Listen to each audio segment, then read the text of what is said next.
예수님 찬양 받으소서.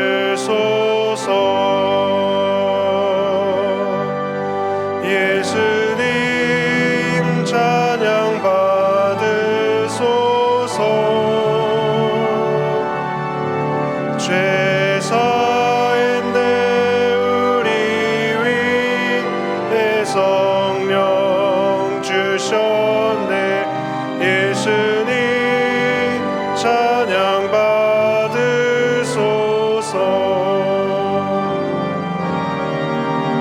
위로의 성령님이시여,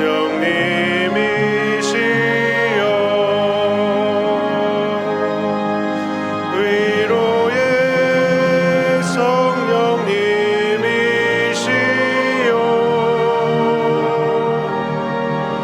우리 안에 계셔서 늘 인도하셨네. 위로의 성령님이시여.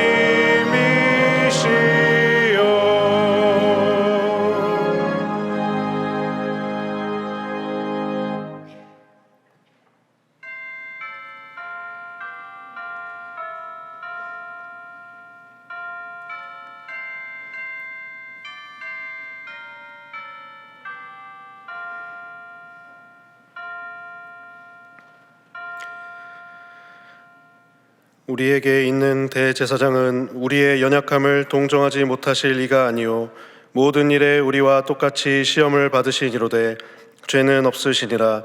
그러므로 우리는 긍휼하심을 받고 때를 따라 돕는 은혜를 얻기 위하여 은혜의 보좌 앞에 담대히 나아갈 것이니라. 우리의 예배를 기뻐 받아 주시는 하나님 아버지, 이 시간 주님 앞에 나와 사순절 넷째 주일 예배로 하나님께 영광과 찬송을 올려드리게 하시니 감사드립니다. 우리 가운데 임재하셔서 상한 심령을 위로하여 주시고 메마른 영혼에 하늘의 생명수를 부어 주옵소서. 사순절 기간을 지나는 동안의 성도들을 기억하사 십자가의 길을 걸어가신 예수 그리스도를 기억하며 주님의 발자취를 따르게 하옵소서. 연초에 작정한 한 영혼을 향한 주님의 마음을 품게 하시어 이웃들에게 복음을 전하며 예수 그리스도를 증거하는 전도자의 삶 살아가게 하옵소서. 예수님의 이름으로 기원하옵나이다. 아멘.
멸류관 벗어서 주 앞에 드리세.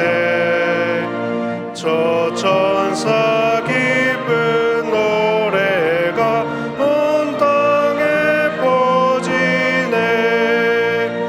네오나 깨어서 주 찬송하여라. 온 백성 죄를 속하신 만왕의 왕일세. 멸류관 벗어서 주 앞에 드리세. 그 손과 몸의 상처가 영광 중 빛나네. 하늘의 천사도 그 영광 보고서 고난의 신비 알고자 늘은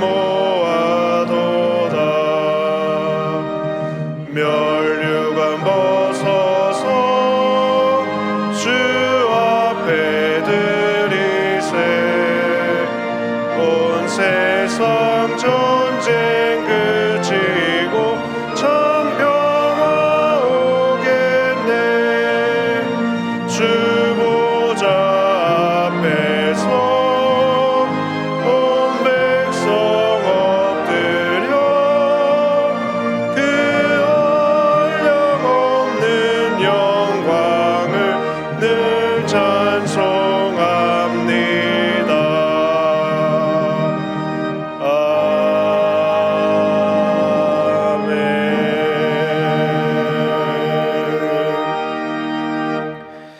지난 한 주간 우리의 삶을 돌아보며 침묵으로 참회의 기도를 드리겠습니다.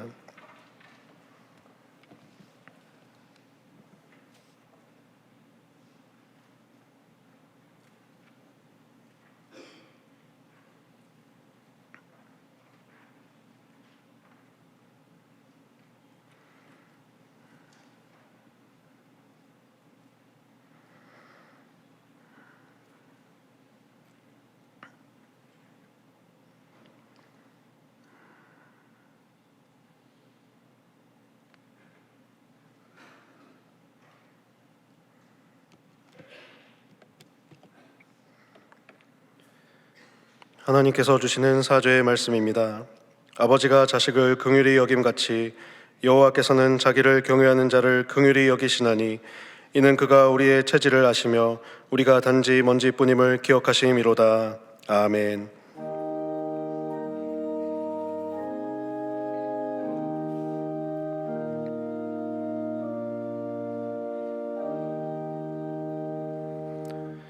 나는 전능하신 아버지 하나님 천지의 창조주를 믿습니다.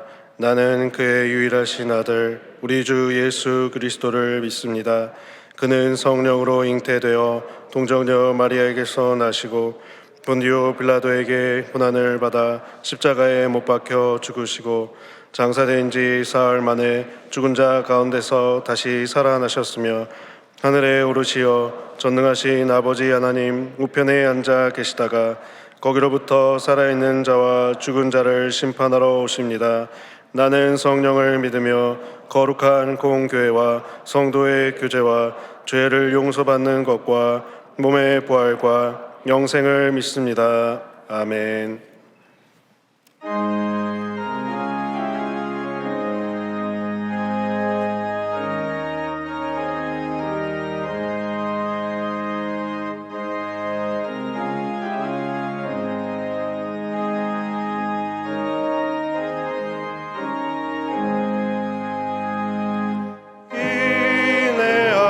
그새 주여 내가 비오니 죄인 오라실 때에 날 부르소서. 주여 주여 내가 죄인 오라실 때에 날 부르소서.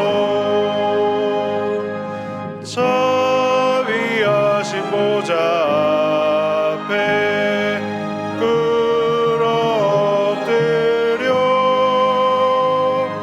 자복하고 회개하니 믿음 주소서.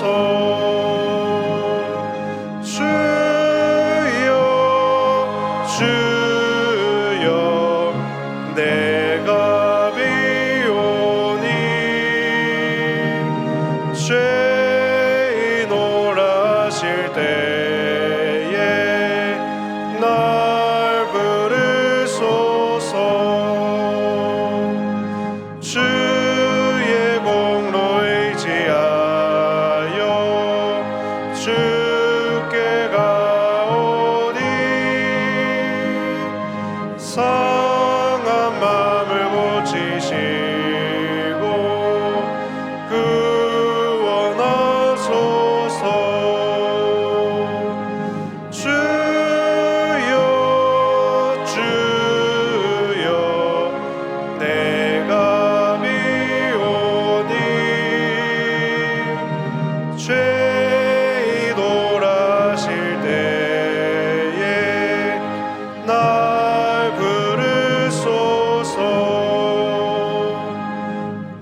같으시니 어디 있을까. 주여 주여 내가 비오니 죄인 오라실 때에 날 부르소서. 아멘.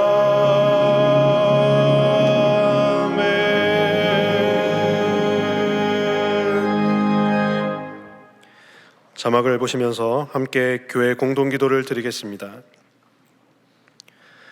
우리의 구원자이신 하나님, 대만에서 사역하시는 강신규 박계순 선교사님이 섬기는 현지 교회를 지켜주시고 성도들이 청령 충만함을 입어 복음의 열매가 맺어지게 하옵소서. 각 마을 행복 모임을 통해 작정한 한 영혼과의 관계를 잘 세워가고 사랑과 섬김으로 복음의 씨앗이 심겨져 전도의 결실을 보게 하옵소서. 미국과 이란의 전쟁이 더 이상 확대되지 않게 하시고 하루속히 전쟁이 멈추어 무너진 삶의 자리들이 하나님의 긍휼과 보호하심 가운데 회복되게 하옵소서. 말씀을 전하시는 함승수 목사님과 함께하여 주셔서 말씀을 듣는 심령마다 성령의 감동으로 충만하게 하옵소서. 담임 목사님의 가정과 사역을 축복하옵소서. 주여 우리를 불쌍히 여기소서. 주여 우리를 불쌍히 여기소서. 주여 우리를 불쌍히 여기소서. 이제는 나라와 작정한 한 영혼을 위하여 그리고 환우들을 위하여 기도를 드리겠습니다. 사랑의 하나님 아버지, 나라를 긍휼히 여겨 주옵소서. 전쟁과 공포와 소령돌이로 또 경제 어려움으로 있는 이 나라를 긍휼히 여겨 주시고 이 나라의 평안과 안녕을 허락하여 주옵소서. 작정한 한 영혼을 위하여 마음에 품고 기도하는 성도님들의 기도와 간구를 들어주시고 열매 맺어 주님께로 인도함 받아 또 구원의 열매를 맺을 수 있도록 역사하여 주옵소서. 동안에 속한 환우들이 치유와 회복의 은혜를 누리게 하여 주시고 병상을 털고 일어나 가정으로 돌아오고 예배의 자리를 회복할 수 있도록 성령님 인도하여 주시옵소서. 우리의 모든 기도에 응답하여 주시기를 간절히 원하며 예수님의 이름으로 기도합니다.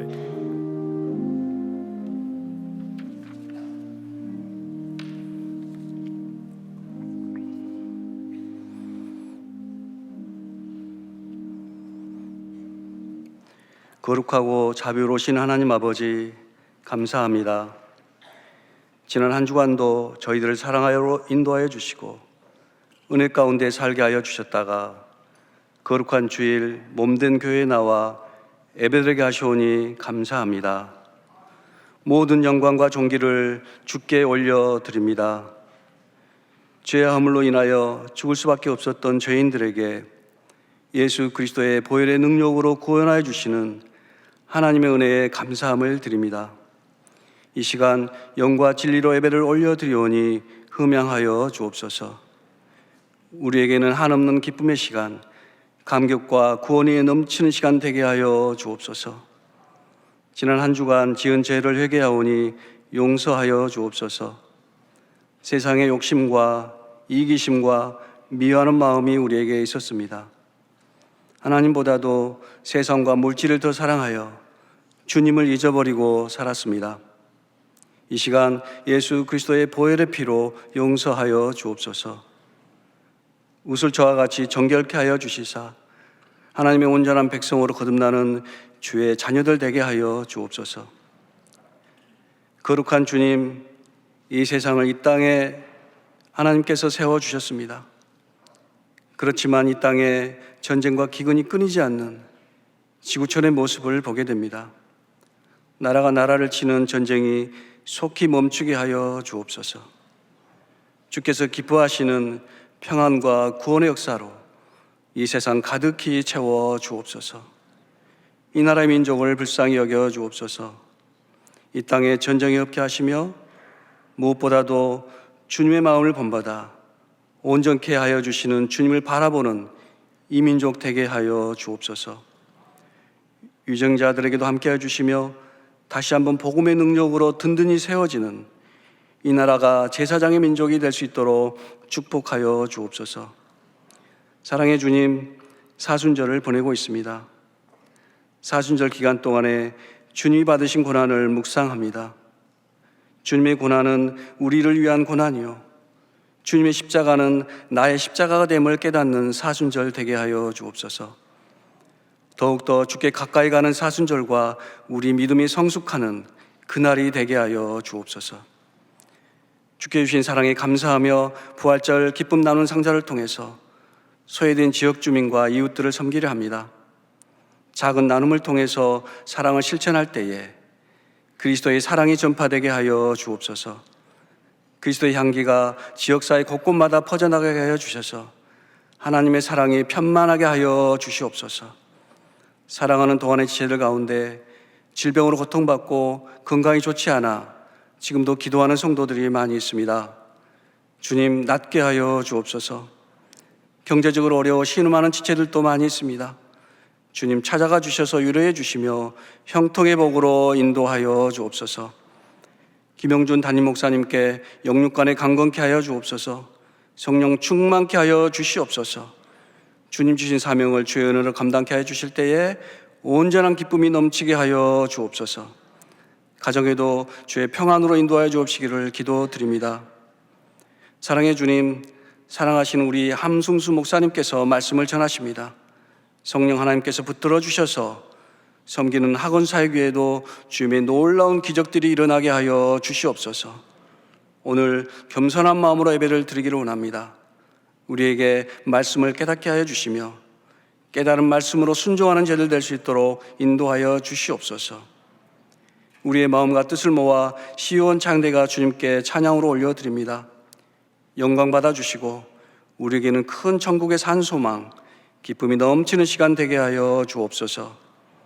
이 모든 말씀을 오늘 또 우리를 지극히 사랑하시며 복 주시기를 기뻐하시며 구원으로 인도하여 주시는 우리 주 예수 그리스도 이름으로 기도합니다. 아멘.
악에서 구원하소서. 내게 주의 나라 주의 권세 주의 영광 영원히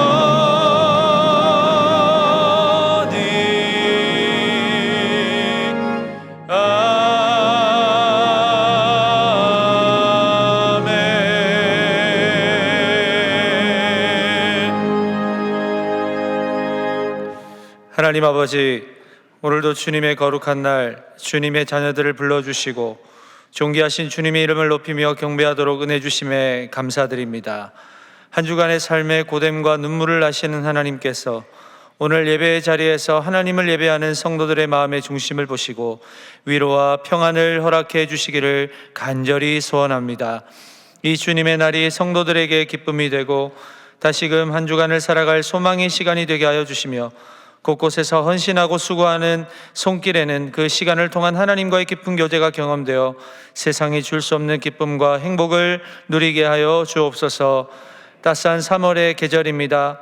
성도들의 손길 하나하나가 모여 이웃에게 사랑을 전할 수 있고, 성도들의 기도 하나하나가 모여 막힌 담을 헐 수 있으며, 성도들의 헌신 하나하나가 교회를 더욱 단단하게 만들어가는데 함께 동참하는 이 계절이 되게 하여 주옵소서.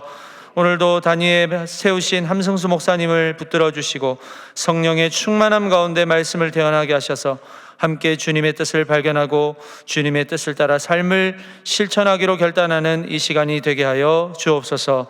주님께 귀한 예물을 올려드립니다.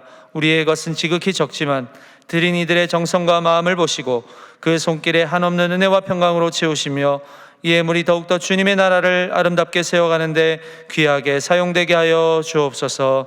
예수님의 이름으로 기도하옵나이다. 아멘.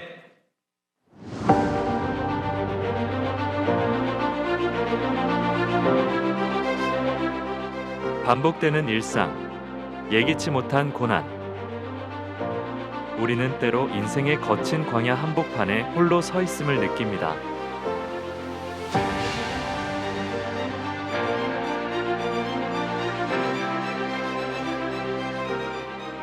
나를 향한 하나님의 목적을 발견하는 시간.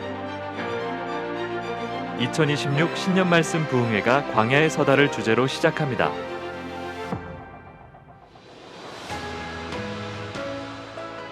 이번 부흥회 강사는 미라클 오이교회 최성은 목사님입니다. 최성은 목사님은 지구촌 교회 3대 담임 목사로 부임하여 사역하다가 현재는 미라클 오이교회를 개척하여 광야와 같은 시대 속에서 복음의 능력을 선포하고 있습니다. 최성은 목사님은 국내외를 아우르는 깊이 있는 강의 설교로 수많은 영혼을 깨워온 복음의 메신저로서 현재 미라클 오이교회에서 광야와 같은 시대 속에서 성도들의 소명을 일깨우는 사역에 매진하고 있습니다. 여러분 인생에 어떤 밤을 맞이하셨습니까?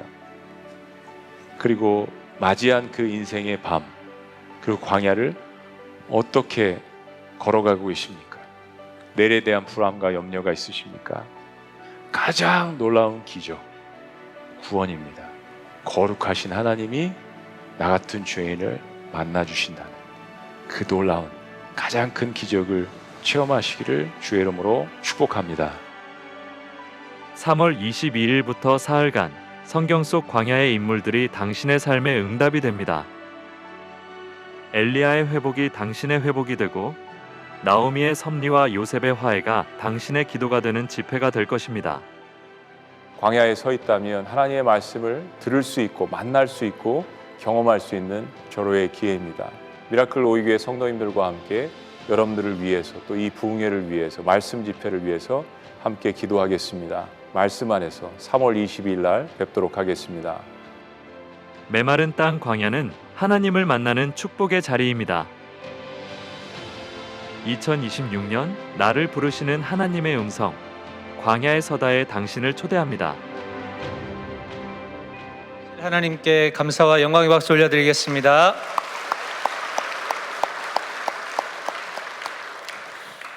예, 3월 셋째 주일 거룩한 예배 자리 나오신 동안의 모든 성도님들 환영하고 축복합니다. 우리 전후좌우로 보시면서 평화의 삼권 나누시겠습니다. 주님의 평강을 기원합니다. 선포하겠습니다. 잘 되고 있습니다. 격려하겠습니다. 기도하면 됩니다. 예, 축복하시고 격려하시고 또 선포한 대로 이루어질 줄로 믿습니다.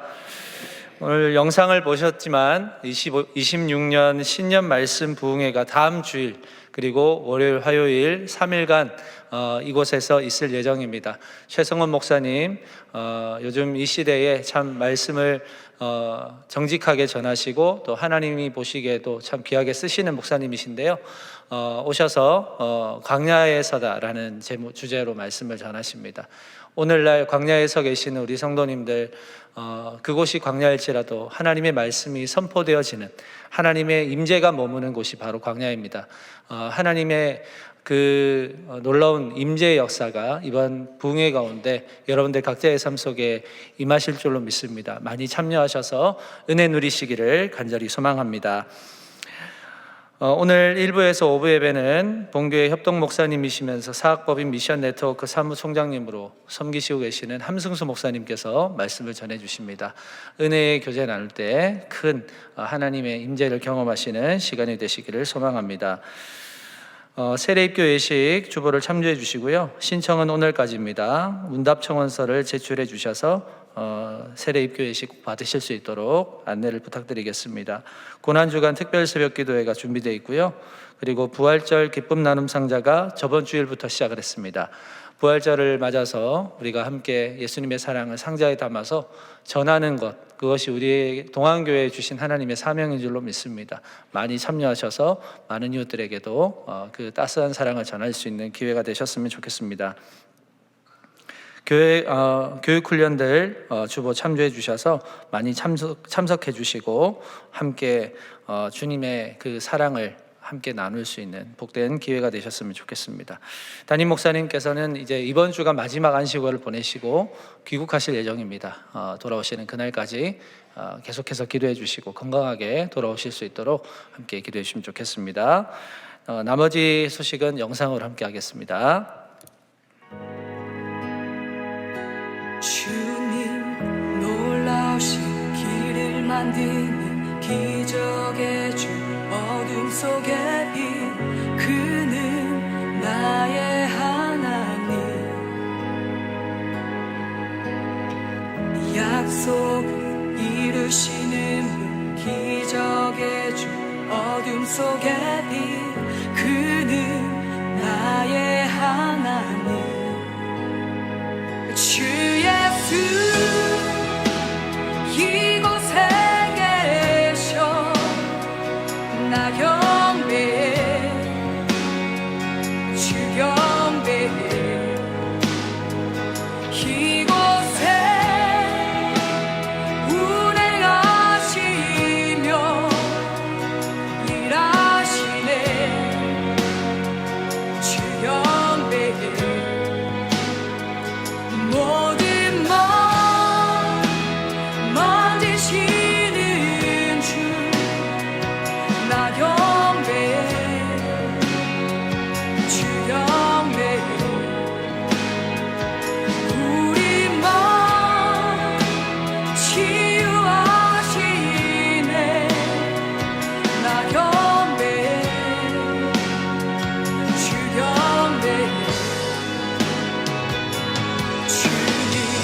놀라우신 길을 만드는 기적의 주 어둠 속의 빛 그는 나의 하나님 약속을 이루시는 기적의 주 어둠 속의 빛 그는 오늘 우리에게 주시는 하나님의 말씀은 창세기 11장 1절에서 5절, 12장 1절에서 8절까지의 말씀입니다. 다 함께 일어나셔서 하나님의 말씀을 경청하겠습니다. 온 땅의 언어가 하나요 말이 하나였더라. 이에 그들이 동방으로 옮기다가 신할 평지를 만나 거기 거류하며 서로 말하되 자 벽돌을 만들어 견고히 굽자 하고 이에 벽돌로 돌을 대신하며 역청으로 진흙을 대신하고 또 말하되 자 성읍과 탑을 건설하여 그 탑 꼭대기를 하늘에 닿게 하여 우리의 이름을 내고 온 지면에 흩어짐을 면하자 하였더니 여호와께서 사람들이 건설하는 그 성읍과 탑을 보려고 내려오셨더라. 여호와께서 아브라함에게 이르시되 너는 너의 고향과 친척과 아버지의 집을 떠나 내가 내게 보여줄 땅으로 가라. 내가 너로 큰 민족을 이루고 내게 복을 주어 내 이름을 창대하게 하리니 너는 복이 될지라. 너를 축복하는 자에게는 내가 복을 내리고 너를 저주하는 자에게는 내가 저주하리니 땅의 모든 족속이 너로 말미암아 복을 얻을 것이라 하신지라. 이에 아브람이 여호와의 말씀을 따라갔고 롯도 그와 함께 갔으며 아브람이 하란을 떠날 때에 75세였더라. 아브람이 그의 아내 사레와 조카 롯과 하란에서 모은 모든 소유와 얻은 사람들을 이끌고 가나안 땅으로 가려고 떠나서 마침내 가나안 땅에 들어갔더라.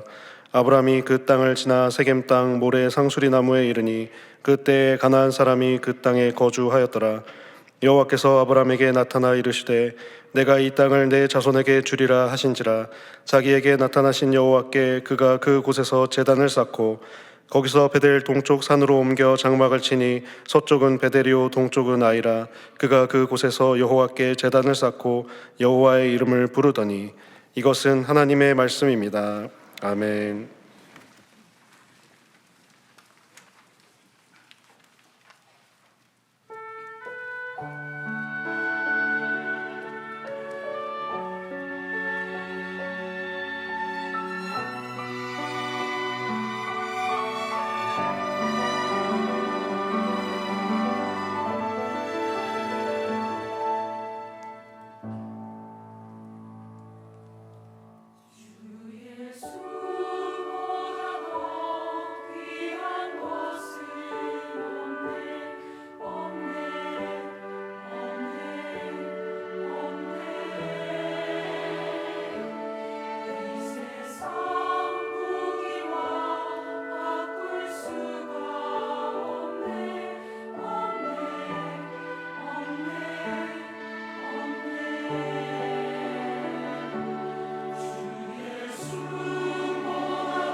아멘. 이 시간 함승수 목사님 나오실 때 동안의 박수로 환영하겠습니다.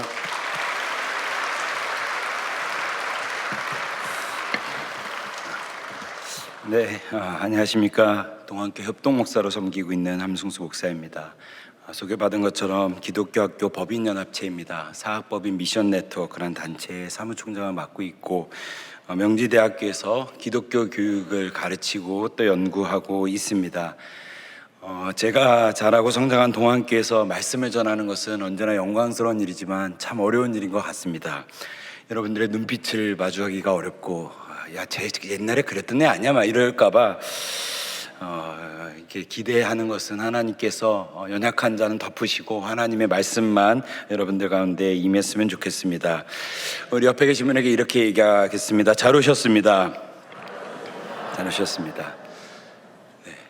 우리는 급변하는 시대에 살고 있습니다. 그 변화와 발전의 속도가 가늠이 되지 않을 정도입니다. 특히 AI 인공지능이 촉발하고 있는 사회의 변화는 우리의 상상을 초월하는 것 같습니다. 간단한 글쓰기에서부터 전문적인 자료조사까지 최근에는 영상과 음악도 뚝딱 만들어내는 것을 보게 되었습니다. 요즘 영상을 보니까 강아지가 나와서 그렇게 말을 하더라고요. 그래서 저는 이게 실제 사람인지 AI인지 분간하기 어려울 정도로 참 기술이 발전했다라는 것을 보게 됩니다. 영상 하나 준비했는데 한번 보시면서 여러분들 AI와 진짜를 한번 찾아보십시오. 한번 보십시오. 매 눈으로 한번 보십시오.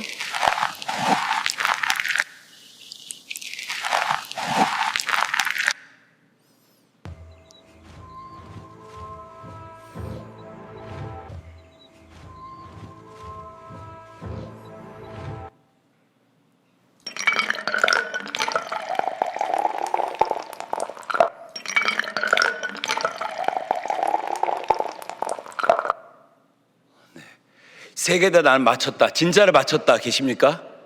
그분들이 은혜의 분들입니다. 그분 곁에 계셔야 됩니다. 이제는 무엇이 진짜인지 구별하기 어려운 시대가 되었습니다. 진짜 같은 가짜, 가짜 같은 진짜가 우리 눈앞에 있기 때문입니다. AI가 만든 시대의 특징이라고 한다면 저는 인간 능력의 상향 평준화라고 설명하고 싶습니다. 이제는 누구나 전문적인 글쓰기를 할 수 있게 되었습니다. 수준 높은 영상도 뚝딱 만들어냅니다.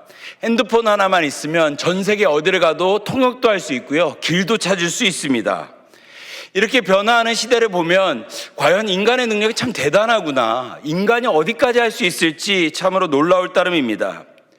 그럼에도 불구하고 오늘 우리가 예배를 드리면서 인정할 수밖에 없는 또 다른 지혜가 있습니다. 그것은 인간의 한계는 늘 존재한다는 것입니다. 인류가 놀라운 기술로 생명을 연장할 수는 있으나 죽음을 이겨낼 수는 없습니다. 기술이 편안함을 만들 수는 있겠으나 우리 마음의 평안함까지는 만들어내지 못합니다. 정말 인생에 있어서 중요한 것들을 기술이 만들어내지 못하면 우리는 이렇게 얘기하는 것이 마땅합니다. 인간은 유능하지만 인간은 전능하지는 않다. 우리는 유능하다 할 수 있지만 우리가 전능하다 이 이야기는 할 수 없습니다. 그래서 참된 지혜는 우리가 무엇을 할 수 있는가에 집중하는 것이 아니라 우리가 할 수 없는 것들을 깨닫는 데 있다고 하겠습니다. 아이와 어른과 아이의 가장 큰 차이라고 한다면 자기가 할 수 있는 것과 할 수 없는 것을 구별한다는 데 있습니다. 만약 여러분들의 자녀들이 나는 집에서 장난감 자동차를 잘 몰아요. 그러니까 아버지 지금부터 저에게 자동차 키 열쇠를 좀 줘보세요. 그다음에 그 열쇠를 주실 부모님 계십니까? 우리 아이가 초등학교에 갔는데 보니까 자전거를 잘 타요. 바로 오토바이를 사줘야지. 이렇게 얘기하시는 부모님 보신 적 있으십니까? 혹시 주위에서 내가 자동차를 한 10년간 무사고로 운전했는데 이제는 내가 공항 가서 비행기 한번 운전하겠다 이렇게 얘기하는 사람 본 적 있으십니까? 없죠. 그런 사람 만난 적 없으실 겁니다. 왜냐하면요, 우리는 그렇게 하지 않습니다. 우리 어른들은 이게 불가능하다는 것을 알기 때문입니다. 그래서 성숙함이란 무엇이냐? 성숙함의 지혜는 무엇이냐? 내가 할 수 있는 것이 아니라 내가 할 수 없는 것을 분별하는 데 있다 하겠습니다. 유명한 신학자인 라이놀드 리버는 그래서 이 시대에 이런 유명한 기도문을 작성했습니다. 평안을 위한 기도문인데요. 하나님, 바꿀 수 없는 것을 받아들이는 평온과 바꿀 수 있는 것을 바꾸는 용기를, 이게 중요합니다. 그리고 그 차이를 분별하는 지혜를 주옵소서. 성숙함의 지혜는 내가 할 수 없는 것을 인정하고 발견하는 지혜입니다. 저는 오늘의 예배가 그런 우리의 현존을, 우리의 실제를 좀 바라보고 경험하고 또 찾아내는 시간이 되었으면 좋겠습니다. 특별히 창세기 11장과 12장의 말씀을 여러분들과 나누려고 하는데요.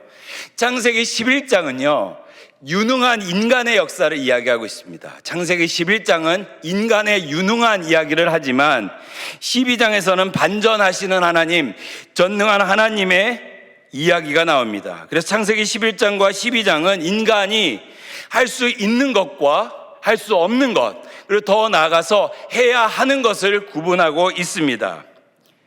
이 창세기를 잘 이해하려면요, 창세기는 왜 기록되었는지를 좀 알아야 합니다. 그러니까 창세기를 우리가 가장 크게 오해하는 것은요, 창세기를 과학도서로 생각하는 겁니다. 이건 여러분들이 쉽게 좀 이렇게 떨쳐내야 합니다. 그러니까 창세기를 세상의 기원을 설명하는 과학책으로 이해하기 시작하면요, 창세기는 해석이 되지 않습니다. 왜 하나님께서 창세기를 주셨는지를 이해해야 됩니다. 창세기는 세상의 기원을 설명하는 과학책이 아닙니다. 6,000년 젊은 지구론을 설명하기 위해 우리에게 주신 책도 아니고요, 창조 과학을 설명하라고 주신 과학책이 아닙니다. 오히려 창세기는 모세를 부르셔서 하나님께서 천지를 창조하셨다, 이 위대한 선언으로 시작해서 출애굽한 이스라엘 백성들을 향하여 하나님은 누구신지, 그리고 하나님의 백성은 어떻게 하나님의 백성이 되었는지, 그렇다면 여기에 있는 하나님의 백성들은 어떻게 살아가야 하는지 알려주기 위해 작성하신 교과서와 같은 책입니다. 하나님을 모르는 사람들에게 주신 책이 아닙니다. 창세기는 하나님을 아는 사람들에게 주신 책입니다. 내가 누구인지, 너희들은 어떻게 나의 백성이 되었는지, 그리고 우리는 어떤 삶을 살아야 하는지 가르쳐 주기 위해서 주신 교과서라는 겁니다. 시내산에서 모세를 부르셔서 하나님은 창세기를 비롯한 토라, 모세오경을 기록하게 하셨습니다. 그 이유는 이스라엘 백성이 출애굽했기 때문입니다. 이스라엘 백성은 잘 아는 것처럼 선택받은 민족이었습니다. 그러나 이스라엘 백성은 400년 동안 철저하게 애굽의 백성으로 살아갔습니다. 400년 동안 철저하게 하나님이 아닌 바로의 백성으로 살아가야만 했습니다. 그 400년이란 기간은 그들의 정체성이 하나님에 있지 않게 했고, 그리고 오히려 바로와 애굽에 있게 하였습니다. 하나님께서 이스라엘 백성을 출애굽시키셨습니다. 그리고 노예 생활에서 해방시키셨지만 여전히 그들은 애굽의 노예처럼 행동했습니다. 애굽의 정체성이 그들을 지배하고 있었습니다. 어려움이 생기면 관성처럼 애굽으로 돌아가고자 하였습니다. 먹을 것과 마실 것이 부족하다고 원망했고, 고기가 없다고 불평하며 애굽의 음식을 그리워했습니다. 이스라엘의 원망은 이런 것이었습니다. 이런 표현인 겁니다. 내가 애굽에서 살았다면 바로의 은총 아래서 이 광야에서 적어도 굶어 죽지는 않았을 것인데, 공연히 하나님을 믿고 하나님을 따라다가 우리 모두 광야에서 굶어 죽게 되었다. 그런 불평이었습니다. 이건 단순한 불평이 아닙니다. 하나님보다 바로를 크게 보고 있는 것입니다. 하나님보다 바로가 더 실제적이라는 것입니다. 내가 바로의 백성이었다면 굶어 죽지 않았을 것인데 이곳에서 내가 하나님의 뜻을 따르다가 굶어 죽게 되었구나. 이것은 하나님 통치에 대한 의심이었고 하나님 역사에 대한 불신의 고백이었습니다. 이처럼 그들의 정체성이 하나님께 있지 않았을 때 200만 이스라엘의 출애굽에 앞서서 모세를 시내산에 부르신 겁니다. 그리고 창세기를 비롯한 모세오경을 기록하게 하십니다. 이유는 분명합니다. 하나님의 어떠한 분이신지, 하나님의 백성은 어떻게 하나님의 백성이 되었는지, 바로가 아니라 하나님의 백성은 어떻게 살아야 하는지 알려주시겠다는 겁니다. 이러한 맥락에서 창세기 11장을 우리가 좀 이해할 필요가 있습니다. 근데 저는 이 창세기 11장을 그렇다면 왜 하나님이 기록하게 하셨을까 궁금해졌습니다. 창세기 11장은 여러분들이 잘 아는 바벨탑의 이야기가 나옵니다. 왜 바벨탑의 이야기를 적으라고 하셨을까? 기록하게 하셨을까? 또 하나 궁금한 것은 왜 그렇게 싫어하셨는가? 창세기 11장에 인간의 모습을 하나님이 싫어하셨거든요. 성읍을 만들고 높은 탑을 만드는 것이 문제였을까요? 그렇다면 여러분, 이 말씀을 그대로 적용하면 여러분들은요, 자기 집을 가지시면 안 돼요. 인간이 자기의 영역을 갖는 것을 하나님이 싫어하셨을까? 이름을 내고 흩어짐을 면하고자 했던 것이 인간의 교만으로 보셨거든요. 그럼 좋은 대학에 가고 성공하자고 하는 우리의 모든 바람들은 다 나쁜 것일까요? 도대체 하나님은 왜 바벨을 보시면서 싫어하셨을까? 왜 기록하게 하셨을까? 저는 그게 궁금했습니다. 그리고 창세기 11장 2절은 이 이야기의 배경을 설명합니다. 11장 2절입니다. 이에 그들이 동방으로 옮기다가 시날 평지를 만나 거기 거류하며로 시작합니다. 이걸 좀 띄워놔 주세요. 하나님은 11장이 그들의 이야기, 인간의 이야기라는 것을 분명히 선언하고 시작합니다. 이 11장의 이야기는 인간의 이야기입니다. 그리고 여기서 중요한 것이, 여러분 혹시 볼펜이 있으시면 이 11장에서 동방과 시날 평지를 이렇게 동그라미를 좀 치세요. 볼펜이 있으시면, 없으신 분은 머리로 여기를 좀 기억하십시오. 일단 그들은 동방 지역 시날 평지에 정착했다고 합니다. 이 시날 평지가 어디냐면요, 지금 이라크 지역입니다. 지금 이라크 지역인데요, 여러분들이 역사 시간에 배웠던 메소포타미아 문명, 또 수메르 문명이 있었던 그 지역입니다. 성경적으로 중요한 것은 여기에 갈대아 우르가 있습니다. 갈대아 우르에 누가 있죠? 아브람입니다. 오늘 이 나올 11장 끝에 나오는 아브람, 이 시날 평지는 이라크 지역입니다. 다시요, 그 앞에 성경을 좀 띄워주십시오. 근데 그들이 동방으로 옮기고 있었다고, 인간이 동방으로 옮기고 있었다라고 이야기합니다. 여기서 동방이 중요합니다. 왜냐하면 창세기에서 동쪽은요, 단순한 방향이 아니라 하나님으로부터 멀어지는 방향을 의미하기 때문입니다. 이렇게 이해하시면 좋습니다. 북한에 있는 사람들이 탈북하잖아요. 남한으로 오지 않습니까? 그러면 그 사람이 단순하게 남쪽으로 이동했다, 그렇게 이야기하지 않아요. 그들의 정체성을 남한으로 바꾸는 거고요, 국가를 바꾸는 겁니다.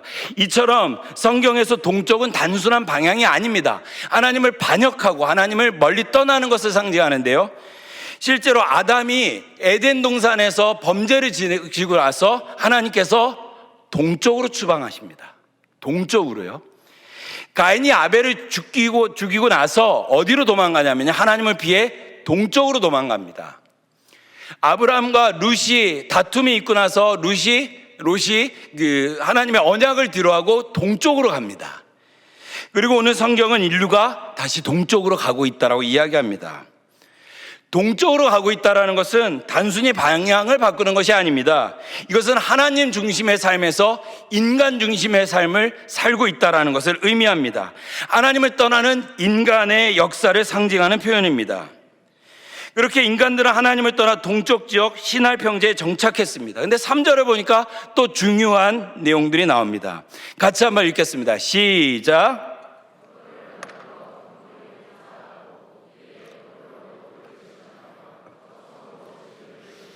여기서 중요한 두 단어가 있습니다. 하나는 벽돌입니다. 벽돌에 동그라미를 치시고요, 또 하나는 역청입니다. 역청에 동그라미를 치십시오. 이스라엘 백성들은 동쪽에 가서 벽돌로 돌을 대신하고 역청으로 진흙을 대신해서 성읍과 탑을 지었는데요, 여러분 중요한 것은요, 이스라엘 백성은 벽돌을 사용하는 민족이 아니었다는 사실입니다. 이스라엘 백성은 벽돌을 사용하는 민족이 아닙니다. 오히려 하나님의 부르심에 따라 이동하는 유목민이었기 때문에 그들의 집은 천막이나 돌을 싸서 만드는 집이었습니다. 언제든 하나님께서 말씀하시면 이동해야 됐기 때문에 그들은 벽돌을 만드는 사람들이 아니었습니다.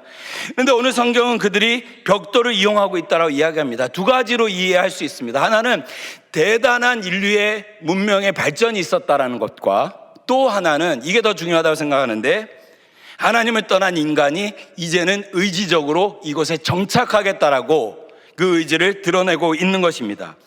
하나님 없는 이 동쪽 땅에서 이제는 내가 머물겠다는 겁니다. 하나님과 함께 하지 않고 나는 이제 이곳에서 머물겠다는 것입니다. 하나님 중심이 아니라 인간의 중심의 그 동쪽 지역에 내가 정착하겠다라는 겁니다. 그리고 그들은 벽돌을 굽고 역청을 사용해서 성읍과 탑을 만들기 시작합니다. 이름하여 바벨입니다. 바벨탑이죠. 저는 이제 지난 1월에 여러 학자들하고 구약학자 또 일반 정치학자들과 함께 고대 근동문화를 연구하기 위해서 트리키예를 좀 다녀왔습니다. 가서 고대 근동문화 또 이게 어떻게 신학적으로 하는지 이제 구약학자들 또 시니어 이제 선배 교수님들과 함께 트리키예 한 2주간 연구 모임에 참여했는데요. 거기서 제가 대단히 놀라운 사실을 알게 되었습니다. 그것은 일반 고고학자들이 이 바벨탑을 찾았다라는 겁니다. 여러분 그거 아셨어요? 바벨탑을 찾았다라는 겁니다.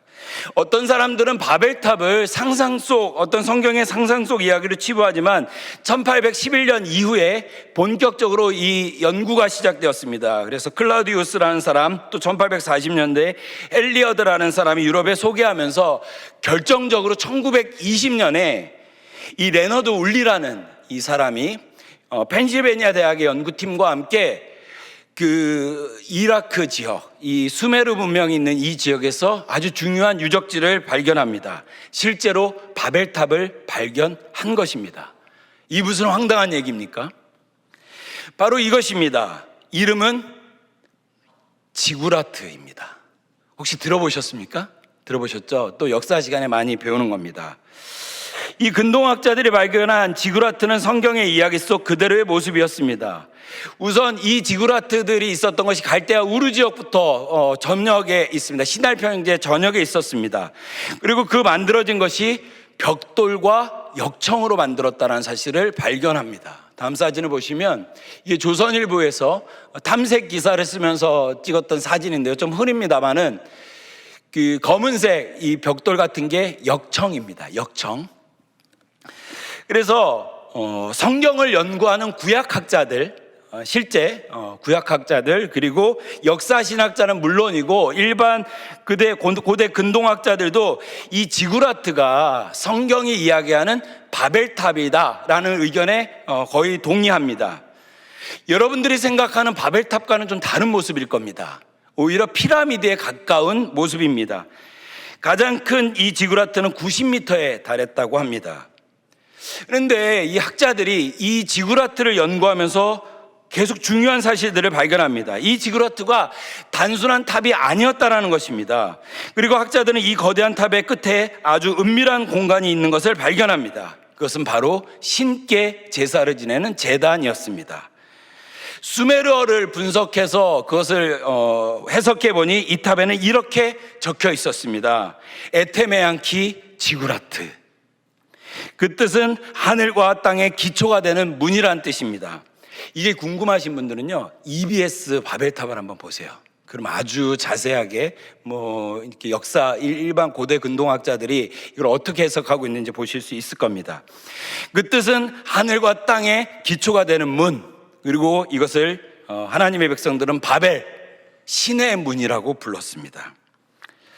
자, 이쯤 되면 하나님께서 이 바벨을 왜 싫어했는지 여러분들이 이해가 되실 것 같습니다. 분명해 보입니다. 이 거대한 탑은 사람들이 높은 곳에 올라가서 신할 평지를 관광하는 전망대가 아니었습니다. 멀리서 오는 적들을 살펴보기 위한 관제탑도 아니었습니다. 이 거대한 탑은 그 자체가 신전이었고 탑 자체가 거대한 우상숭배 그 자체였습니다. 이것은 거대한 신전이었고 하나님을 멀리하고자 하는 인간의 의지가 가득한 우상숭배 그 자체였습니다. 연구자는 이 갈대아 우르 지역의 지구라트의 신전의 주인을 발견합니다. 교과서에 나오는데요, 바로 이 사진의 신입니다. 수메르 지역의 난나, 여신입니다. 그 당시에는 그 여성 중심의 시대였기 때문에 여신이 더 강했습니다. 이 수메르 문명은 여신입니다. 근데 중요한 표식을 하나를 발견해요. 그게 어떤 거냐면요, 저 동그라미 안에 있는 겁니다. 무엇이죠? 달입니다. 달. 난나는 달의 신이었습니다. 그들은 달을 섬기는 제단을 세운 것입니다. 그렇다면 이런 질문이 가능하죠. 왜 달이었을까? 왜 달을 섬기는 제단을 세웠을까? 그들이 한 가지 사실을 발견했기 때문입니다. 달은 28일 동안 그 주기를 바꾸는데요, 이 달의 변화와 동시에 변하는 것이 하나 있다는 것을 발견합니다. 그게 뭘까요? 물의 높이입니다. 우리는 이제 과학 지식이 있기 때문에 인력을 땅에서 이게 밀물과 썰물을 알지만, 이 고대 수메르 문명의 사람들은 달을 보면서 달에 따라서 물이 바뀌네, 이런 생각을 한 겁니다. 그래서 신할 평지 사람들이 곰곰이 생각한 것이 이것입니다. 달이 변하면 물의 높낮이가 변한다. 그러므로 달은 곧 물을 관장하는 것이다. 그러므로 달의 신 난나는 물을 관장하는 신이다. 이 사실을 생각한 인간들은 벽돌과 역청을 이용해서 하늘 높이 거대한 탑을 만들었습니다. 그리고 달의 신이자 물의 신인 난나를 위한 제단을 만들었습니다. 이상하잖아요. 왜 갑자기? 왜냐하면 이집트는요, 태양신을 섬겼거든요. 왜 그렇게까지 했을까요? 무엇을 대비하는 것일까요? 이게 성경에 이 앞에 무슨 일이 있었는지를 발견하면 여러분들이 이해하기 쉽습니다. 이 창세기 11장 앞에 어떤 이야기가 나옵니까? 노아의 홍수 이야기가 나옵니다. 그럼 여러분들에게 묻겠습니다. 왜 이 사람들은 높은 탑을 세우고 물의 신을 섬겼습니까? 도대체 무엇을 대비하고 있는 것입니까? 홍수 이후 하나님의 심판을 다시 대비하고 있는 것입니다. 반역의 탑을 쌓고 이제 하나님께 대항하기 시작하는 것입니다. 이런 것입니다. 그때는 난나를 알지 못해서 우리가 하나님 당신이 준 물의 심판에 우리가 다 몰살하였지만 이제는 다르다는 겁니다. 이 난나가 우리를 지켜줄 것이라는 것입니다. 신할의 벽돌을 갖고 있는 이 사람들은 이제 우리가 역청을 발라 하나님의 심판을 이겨낼 수 있을 거라고 감히 생각했던 것입니다. 이들이 거대한 탑을 만들며 홍수를 대비했다는 증거가 있습니다. 그것은 바로 역청에 있습니다. 그러니까 이 역청은 무엇이냐면요, 창세기에 나오는 이 역청을 보시면 이해하기가 편하신데요, 창세기 6장 14절입니다. 노아에게 주신 말씀입니다. 고페르 나무를 너를 위하여 방주를 만들고 그 안에 칸들을 막고 역청을 그 안팎에 칠하라. 처음으로 역청이 나옵니다. 출애굽기 2장 3절에 또 역청이 나옵니다. 더 숨길 수 없게 되매 그를 위하여 갈대 상자를 가져다가 역청과 나무진을 칠하고. 어떤 기능인지 이제 조금 유추가 되십니까? 방수의 기능이 있는 겁니다. 방주에 바르고 모세의 갈대 상자를 발랐던 역청입니다. 중요한 것은 이 역청은 하나님께서 인류를 구원하기 위해서 방주를 만들기 위해서 주셨던 하나님의 도구였습니다. 하나님의 은총의 선물이었습니다. 구원의 방주를 만들기 위해 하나님께서 주신 이 역청은 인간의 손에서 이제 반역의 도구가 되기 시작합니다. 역청을 발라 만든 탑은 하나님 말씀에 대한 불순종이었습니다. 하나님께서는 분명하게 무지개를 보여주시면서 뭐라고 말씀하셨죠? 다시는 물로 심판하지 않겠다라고 했습니다. 그들의 물의 심판을 준비할 이유가 없습니다. 하나님이 말씀하셨기 때문에, 언약을 맺으셨기 때문에. 그러나 그들은 하나님의 말씀을 믿지 않습니다. 그리고 자신의 방법으로 대비하기 시작합니다. 에테메안키, 하늘과 땅에 닿는 문, 신의 문인 바벨탑을 만들면 우리는 안전할 것이다, 이렇게 생각했던 것입니다. 그때는 성과 탑을 만들지 않아 난나가 없어서 우리가 하나님께 당했지만 이제는 내가 이길 수 있다라고 얘기하는 것입니다. 그리고 서로가 서로를 향해 이렇게 얘기합니다. 성읍과 탑을 건설하여 그 탑 꼭대기를 하늘에 닿게 하자. 우리 이름을 내고 온 지면에 흩어짐을 면하게 하자. 모세가 사실은 이 기록을 할 때는요, 더 중요하게 강조하고 싶었던 것이 있습니다. 원어대로 해석하면 이렇게 되는 것입니다. 여러분 같이 한번 읽어보시겠습니까? 시작. 우리가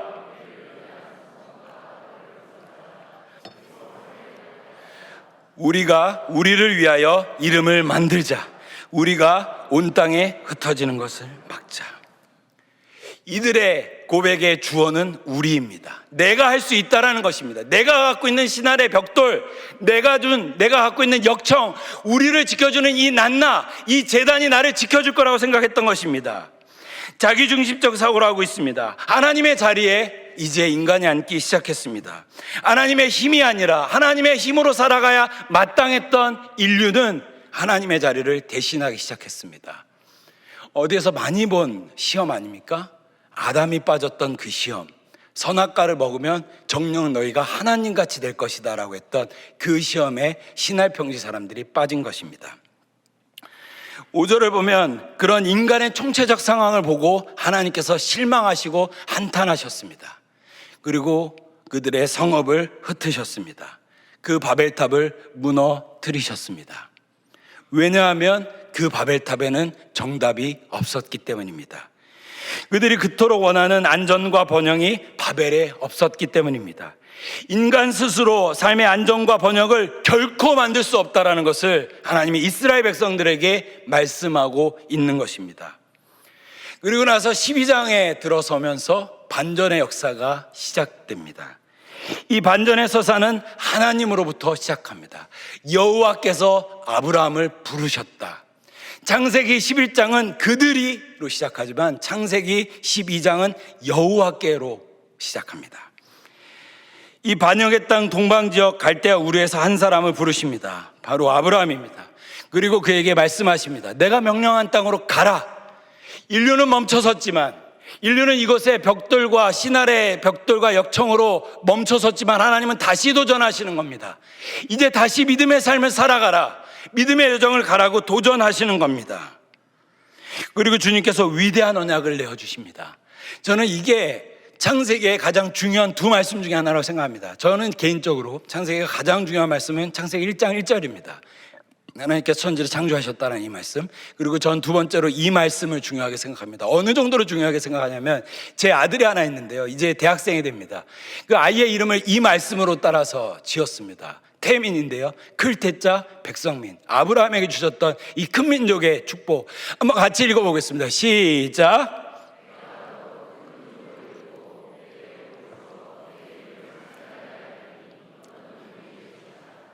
어디서 많이 본 내용 아닙니까? 하나님께 철저하게 대조적으로 말씀하고 있는 것이 보이십니까? 어떠한 내용인지 확인하셨습니까? 시날 평지의 사람들이 그토록 갈망하던 그것들이 약속으로 주어지고 있는 것입니다. 스스로 흩어짐을 면하고자 했던 인간 대신 하나님께서 내가 너의 민족을 만들어 주겠다. 자신들 스스로 이름을 내고자 했던 인간들 앞에서 내가 내 이름을 창대하게 할 것이다. 하나님은 철저하게 대조적으로 말씀하십니다. 그래서 모세는 이것을 이렇게 적었습니다. 원어로 보면요. 같이 다시 읽겠습니다. 시작. 내가 너를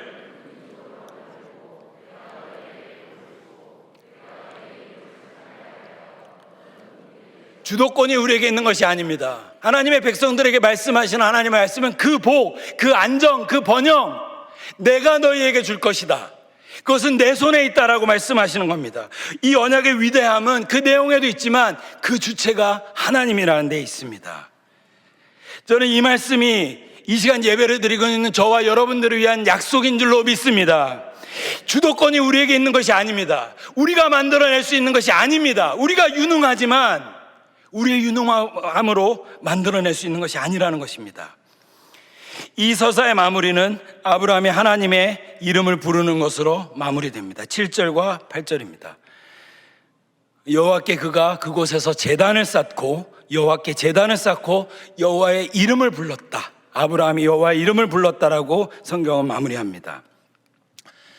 아브라함은 하나님의 언약 앞에서 여호와의 이름을 불렀습니다. 여호와의 이름을 부르는 것이 중요합니다. 왜냐하면 창세기에는요 하나님의 사람들이 여호와의 이름을 불렀다는 표현이 나오지 않습니다. 창세기는 하나님의 사람들이 하나님의 이름을 부르지 않았습니다. 딱 3번 나옵니다.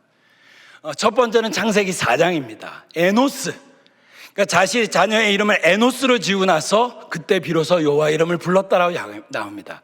에노스란 이름의 뜻을 아십니까 여러분? 죽음이란 이름의 뜻입니다. 하나님께서 인간을 창조하신 이후에 모든 것들을 가능하다고 생각했던 인간들은 하나님의 이름을 부르지 않았습니다. 하지만 인간이 죽음을 경험하기 시작했을 때 우리의 힘으로 해결할 수 없는 것들이 있구나 에노스인 것을 깨달았을 때 비로소 여호와의 이름을 불렀다라고 창세기는 이야기합니다. 그리고 오늘 12장 8절에서 아브라함이 하나님의 약속 앞에서 여호와의 이름을 부르고 있습니다.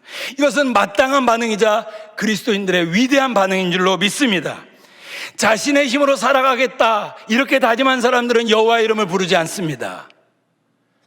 내 인생이 어떤 유력한 사람에게 있다라고 생각하는 사람들은 여호와의 이름을 부르지 않습니다. 하지만 하나님이 하나님이신 것을 아는 사람, 내 인생의 안정과 번영이 하나님 손에 있는 것을 진짜로 믿는 사람, 내가 아니라 하나님이 일하셔야 된다는 것을 정말로 믿는 사람, 그 주도권을 하나님께 내려놓고 하나님 나를 위해 일해 주십시오 고백하는 사람들만이 여호와의 이름을 부르는 것입니다. 이제 우리의 차례입니다. 의지적으로 여호와의 이름을 불러야 합니다. 나의 한계를 인정해야 합니다. 나의 삶이 하나님께 달려있다는 하나님의 주권에 대한 인정의 고백을 드려야 합니다. 오늘 하나님께서, 내가 고백하는 하나님께서 나와 함께 하신다라는 믿음을 갖고 고백해야 합니다. 여호와의 이름을 불러야 합니다. 이제 설교를 마무리하면서 영상 하나를 보고 이 설교를 좀 마무리하려고 합니다.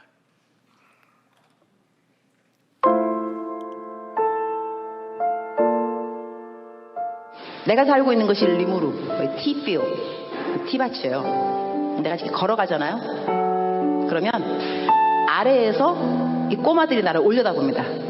우리 교회 주일학교 애들이에요. 그러니까 내가 선교사인지 알아요. 내 이름이 유니스니까 내 이름을 불러요. 아래에서 나를 올려다보면서 내가 지나가면 이렇게 불러요. 유니스! 목이 터져라. 유니스! 막 이런데 얼마나 내 이름을 부르는지 나한테 아무것도 달라 그런 건 없어요. 그러나 내가 알아요. 얘네들 신발이 없어요.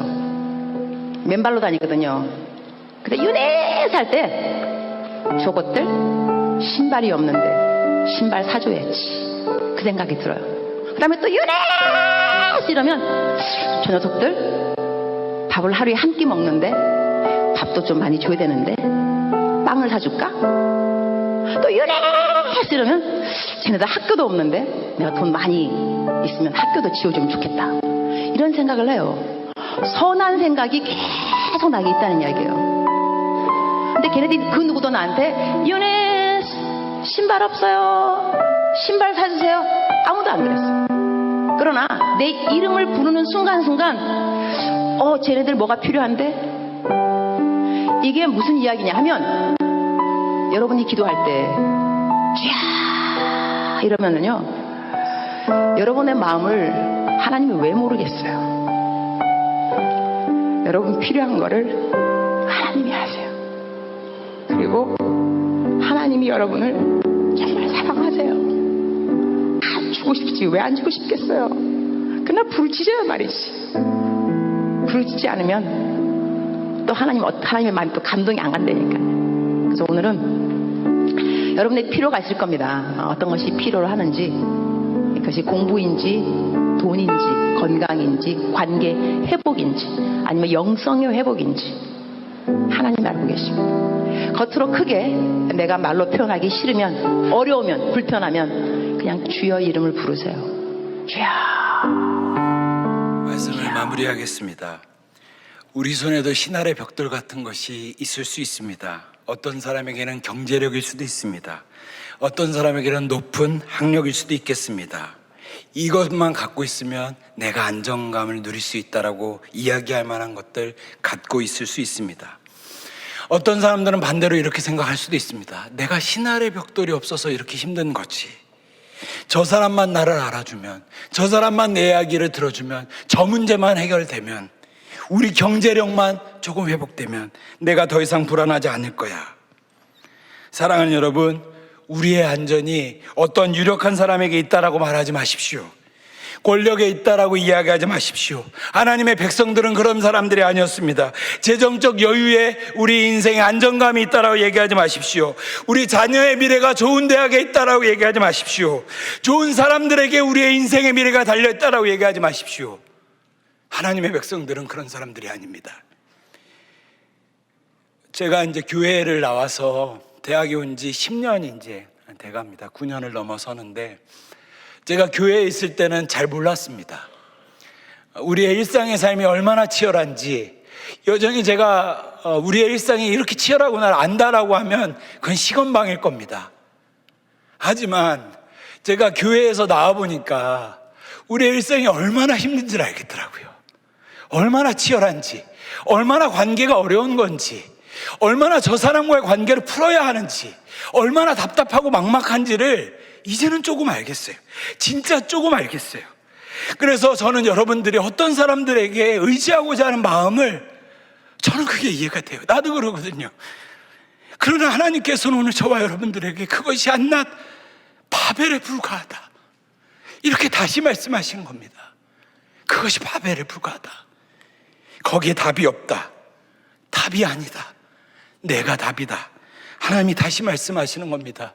그래서 이제 우리가 해야 될 것은 하나님의 이름을 부르는 것입니다. 하나님을 찾는 것입니다. 주님, 나의 창조자가 되어 주십시오. 내가 주님의 피조물로 살아가겠습니다. 주님, 나의 왕이 되어 주십시오. 내가 주님의 백성으로 살아가겠습니다. 주님, 나의 선한 목자가 되어 주십시오. 나는 당신의 양으로 살아가겠습니다. 주님, 나의 아버지가 되어 주십시오. 나는 당신의 자녀로 살아가겠습니다. 주님, 나의 결정권자가 되어 주십시오. 나는 당신을 순종하겠습니다. 이 고백이 저와 여러분들 이 한 주간의 고백이 되기를 바랍니다. 불확실한 내일 속에서도 주님의 이름을 붙잡고 살아가는 여러분들 되시기를 바랍니다. 기도하겠습니다.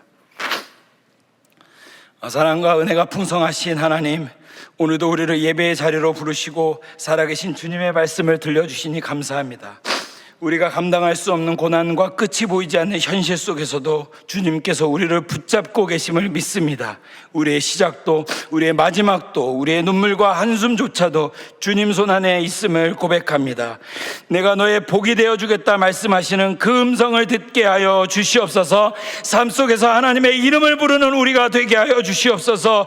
기가 막히는 그런 고난 속에서도 미련 잃지 않고 불안과 염려를 주님께 맡기는 우리 모두가 되게 하여 주시옵소서. 우리의 삶의 자리에서 주님과 살아가는 우리 모두가 되게 하여 주시옵소서. 살아계신 예수님의 이름으로 기도드립니다. 아멘.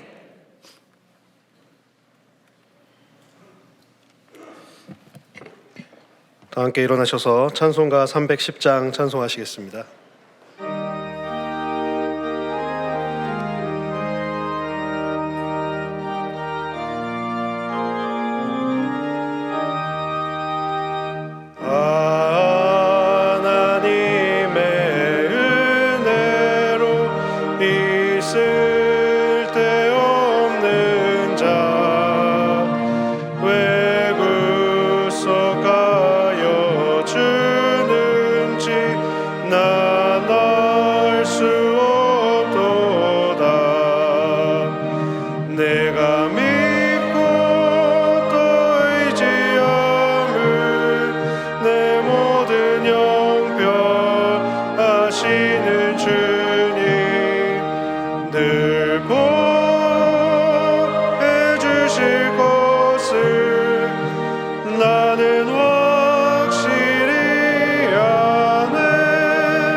나는 확실히 아네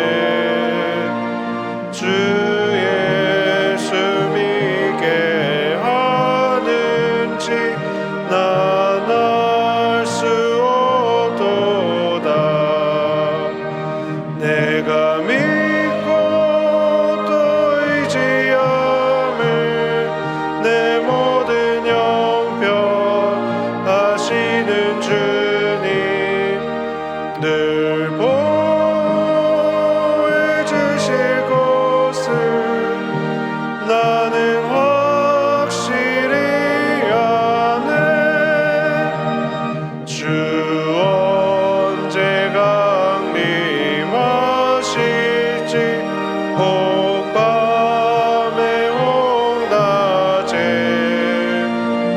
또 주님 만날 그곳도 난 알 수 없도다.